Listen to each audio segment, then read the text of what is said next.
Hi, everybody. This is Katie Collins with the ISA MAPS Group Coaching Program. Excited about today's webinar. So, today we're going to be discussing why you shouldn't cherry pick your leads. Throughout the webinar, I encourage you to type in questions in the chat box.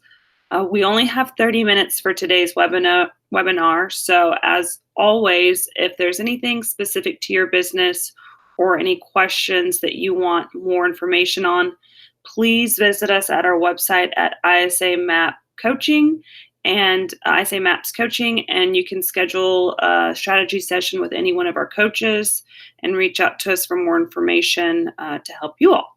Okay, so let's jump into it. If you all participated in the webinar I hosted 2 weeks ago, you might remember some of the things that I'm going to talk about in this one. First, let's talk about cherry picking. I had a great question come through before the webinar started that says, well, what exactly do you consider cherry picking? How do you define that? In our world, cherry picking is when, let's say you have 10 leads come through, you call through all 10, one answers, you carry on a conversation with that person, and then you forget about the remaining 9 leads. You discard them, you might make one more attempt, they don't answer, they're done. It's essentially where you are picking leads to follow up with based on how easy it feels for you to connect with them and not utilizing any systems or tracking data to support that feeling that you have, essentially. Okay. So when we do this, we have a couple of different challenges that can limit us in expanding our business and in making more money and shift-proofing our business. So let's kind of go through that. My goal here is to offer you a lot of different perspectives into why it's a negative to do this so that you can get some more clarity in your activities and how you may want to spend your time working on your business. So first and foremost, on average, when we receive a lead and we do not connect with it, the majority of us do not follow up. And I have spoken to a lot of different teams across the country and individual agents, and a lot of them say that they are just too busy, that it's a waste of their time, that they forget about it, that it's uncomfortable. They have a lot of different reasons as to why they don't do it. And what we find is one of the most easy ways to ensure that you're consistent in doing this is to create some systems, some automated systems to help you manage it. So one of the things that we do, for example, is when we have an inbound lead, it comes in, we call through it within 5 minutes. It comes through our CRM. So we've been very strategic on the CRMs that we've used to make sure that they speak or communicate or work with our lead sources.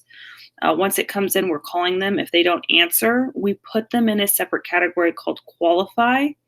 And in that category, we have templates that we built out for emails, text messages, call scripts even, so that we can systematically reach out to that specific prospect over the course of 21 days. When you have a system built out and you have the scripts in place to do it, it becomes so much more manageable and less uncomfortable. Here's why.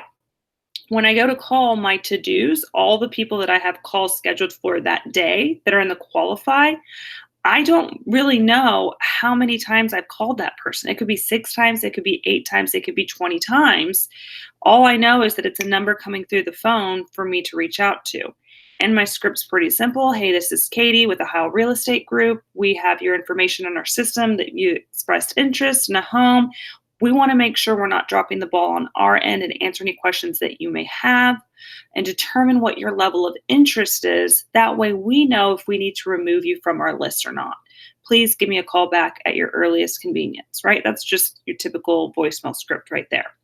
So what happens is when you start putting them in systems like this and making it easier to follow up with them, you actually increase, this is going to be mind-blowing for a lot of us, you increase your contact rate with those leads by 70%.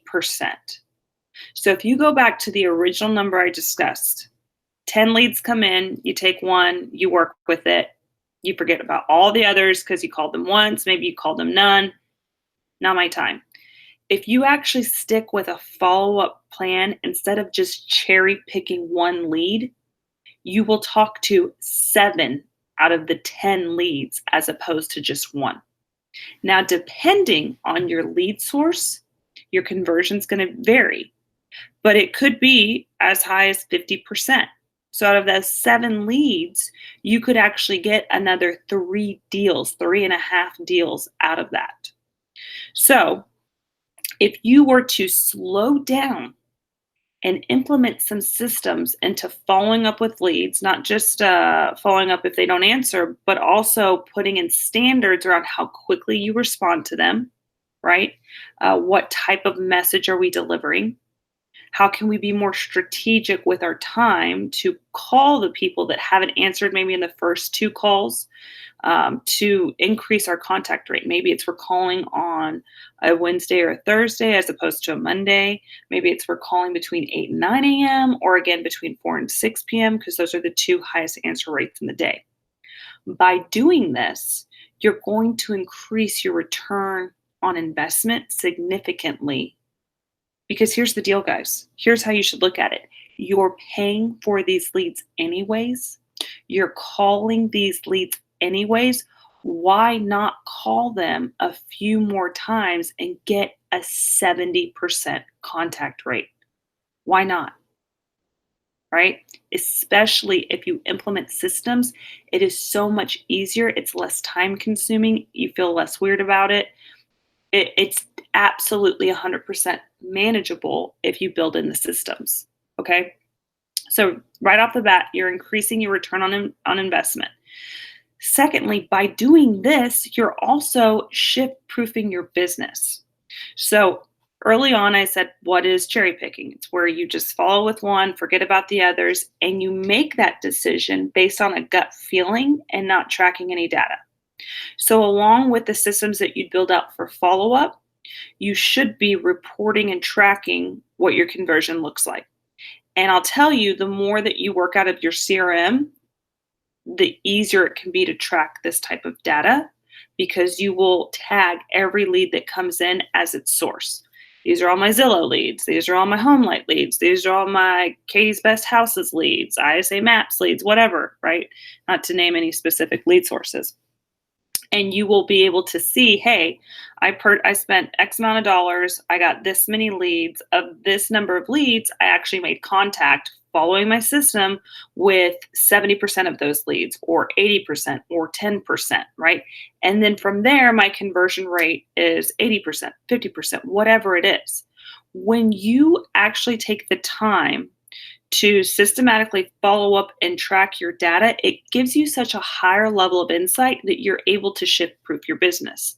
You're able to say, okay, if the market tanks in 2 years, what leads can I afford to lose? What leads do I anticipate may go down? Where can I invest my money to get more? Where, right? I mean, it just allows you to have such a better insight into your return on investment, your profit, and where all your money and your clients are coming from, essentially. Now, when you are doing this at a high level, you may be surprised by the number of deals that you're able to actually squeeze out of your leads, to the point that you may actually have enough leads at this moment to support another agent in your business. Okay, so this is often a big area of concern that I have with a lot of rainmakers. They say, Katie, I want to bring on more agents, but I'm kind of really at the high end of my lead gen budget as it is, and I just don't know that I'm going to be able to supply them leads. Well, I asked them, well, walk me through your follow-up system. Tell me what you do with the leads you currently have. Here's a big indicator, guys. If you have a CRM right now, and there is not a to-do set with every single person in your CRM, then you are underutilizing the leads that you have. You are leaving money on the table as we speak. I'm talking about to-do set with your database, right? They should all be on a 33 touch with a to-do set. Hey, this month they're getting this flyer. Next month I'm calling them. Every single lead that you've captured, whether it's from online marketing and they're coming inbound, or you've purchased phone numbers from some type of a company, all of those names, phone numbers, addresses, whatever information you have should be in your system, and each one of them should have a task associated with them. Call them. They didn't answer, call them again. They didn't answer, text them. They didn't answer, text them. Email, right? So if you are sitting here on this webinar and you say, okay, wow, I don't have any tasks on any of my leads or all of them or majority of them, I only have tasks on the ones that I'm really heavily working, you are leaving money on the table. You could today increase your return on investment and potentially, probably, high likelihood, support another agent in their business. Bring them on and be able to feed them. Now, when you take your business to this next level of working the less desirable leads, the less apparent available here I am leads, you're going to teach yourself even greater skill sets for scripting to follow up and to convert that lead over time. That if the market should tank, you already have the work ethic, the systems in place, the standards around following up with your leads necessary to really pull out even more leads from less, essentially. So you won't be as affected by a shift if you have these systems in place now. Okay, so let's see here. I've got a question. What is the best way to reach new territory from a lead generation perspective? So I think if I understand this question, you're saying, well, I might not be understanding it. The way I'm taking this question is that you currently work in Austin and you want to potentially open a market in Dallas. So how would you go about infiltrating that market, is my guess. So type in there if I'm wrong. If not, I'm going to keep going on this tangent. So if I'm interpreting it correctly, what I would personally do is listings build your business. It's as we know, the cornerstone of any business. So I would be focusing on listings first and foremost. If I'm jumping into a neighborhood brand new, then that means I need to make money right now.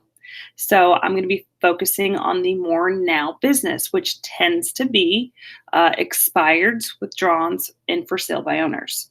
So I would 100% be calling through those first day.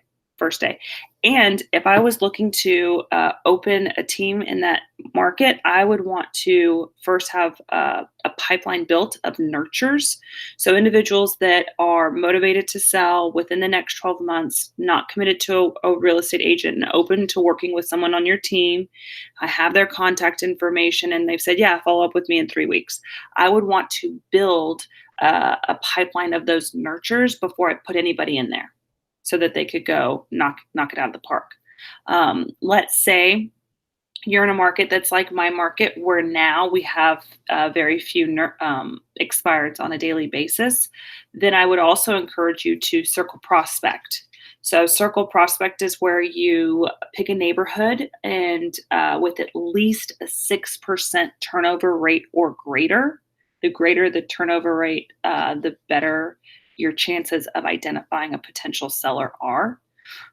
So I would use that first as my first indicator for which neighborhood I'd pick. Then my second indicator would be proximity. How easy is it going to be for my team, myself, to service this neighborhood?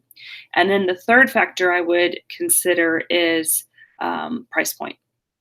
If this neighborhood is further away, lower price point, different market, doesn't turn over as quickly, then I would probably not have that on the top of my list of neighborhoods to call. So I'd use an auto dialer, triple line, call through. And with a triple line auto dialer, at least 6% turnover rate or greater, you would expect to source roughly 2 nurtures minimum a day would be my number. So very quick, easy way to start building the pipeline. The difference, of course, with the circle prospecting lead source versus the expire withdrawn is they're typically going to be further out from actually listing on the market. So you will need to nurture that lead a little bit longer than you would an expired withdrawn. So that's another great example, actually, now that I just said that, of cherry picking.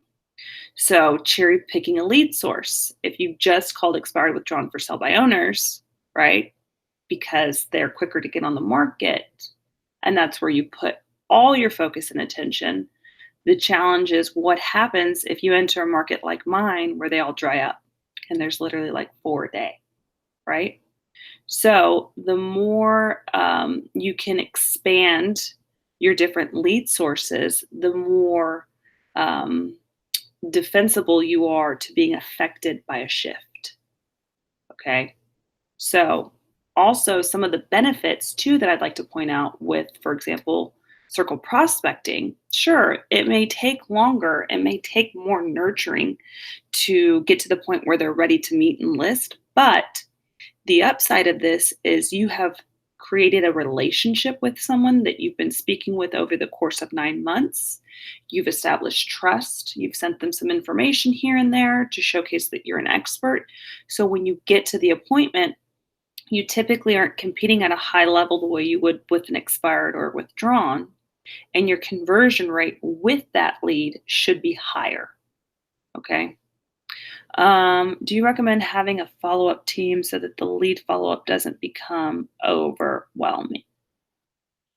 So that just depends. One of the challenges experiencing now is effective follow-up in the database. Okay. So what I would say for follow-up is the more automated you can make it, the better you're going to be in actually ensuring that it happens. So yes, follow-up team. It just depends on the bandwidth. My concern is that the bandwidth might not be there because the systems aren't there.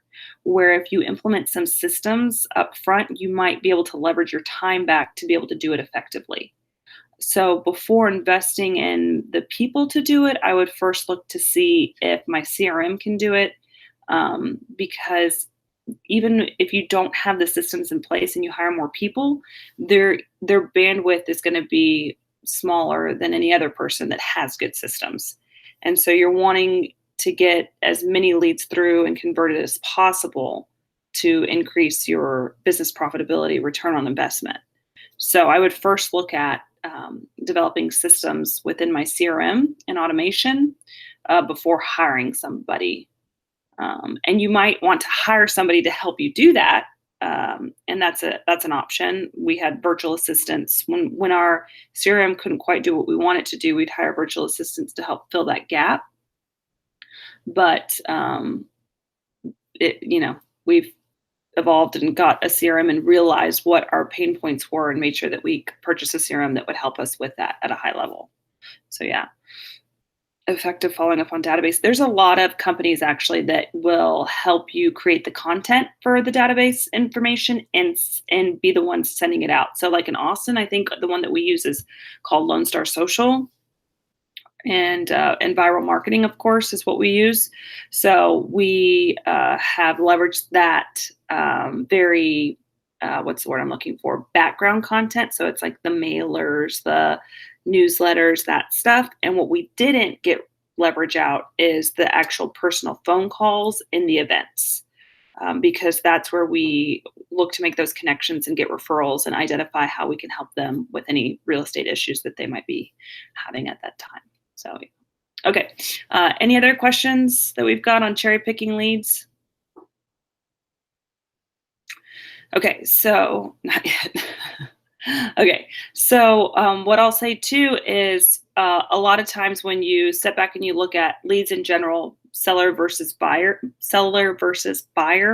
what I often hear is that buyer leads are the easier leads to convert. So that's another form of cherry picking to talk about.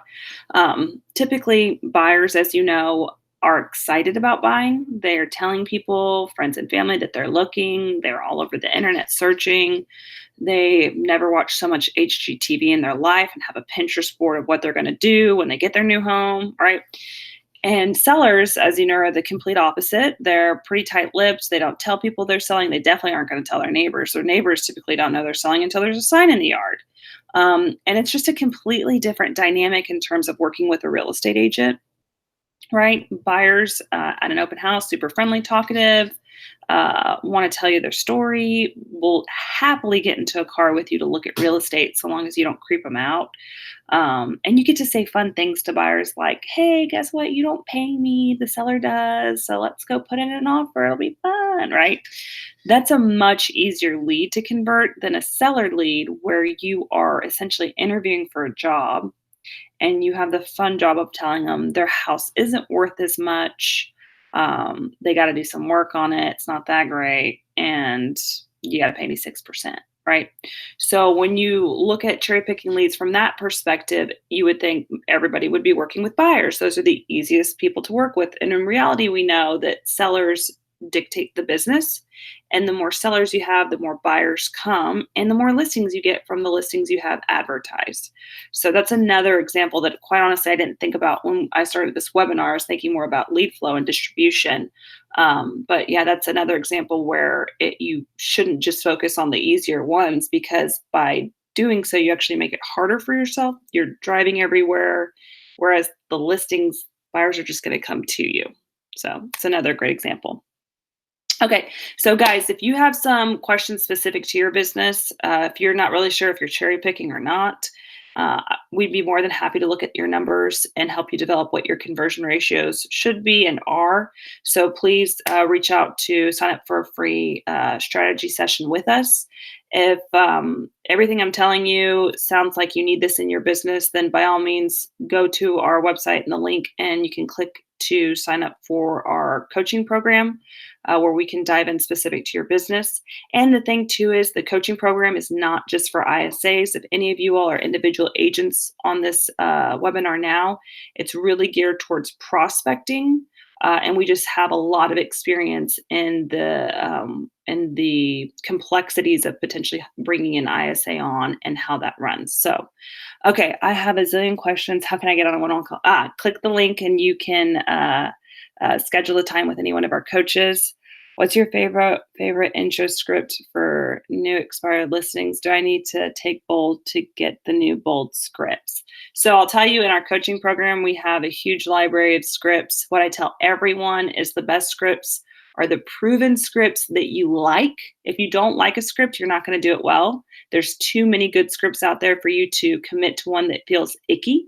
So I'd recommend doing some research and culling through to find it. I don't know if you have to take bold to get the new bold scripts. I'm not certain, but bold's a great course to take anyway. So it's a great option. Pamela, when you do the one-on-one, we'll get you some different expired scripts and intro scripts for you to take a look at and figure out which one's best for you. Okay. Any other questions out there, guys, gals? Just going to wait a couple more seconds here. Okay, I don't see any coming through. So in a nutshell, you can make so many more contacts, 70% more contacts if you work your leads in a systematic way. And you can shift proof your business by having different streams of lead gen sources coming in that you're aware of what your conversion ratios are and your return on investment. So you can make very strategic and intentional decisions about your business should you ever be in a shifting market. Okay, so thank you guys for everyone. Oh, wait. Quiet room today, 50 people watching live. Is there rebuttal scripts for the ISA? We have all kinds of scripts for ISAs, scripts galore. It's like raining scripts in our program. So yeah. Okay. Well, thank you guys for your time and attention. Like I said, please reach out with any additional questions that you might have. I hope everybody has a great Wednesday, and I look forward to seeing you guys on the next webinar. Thank you.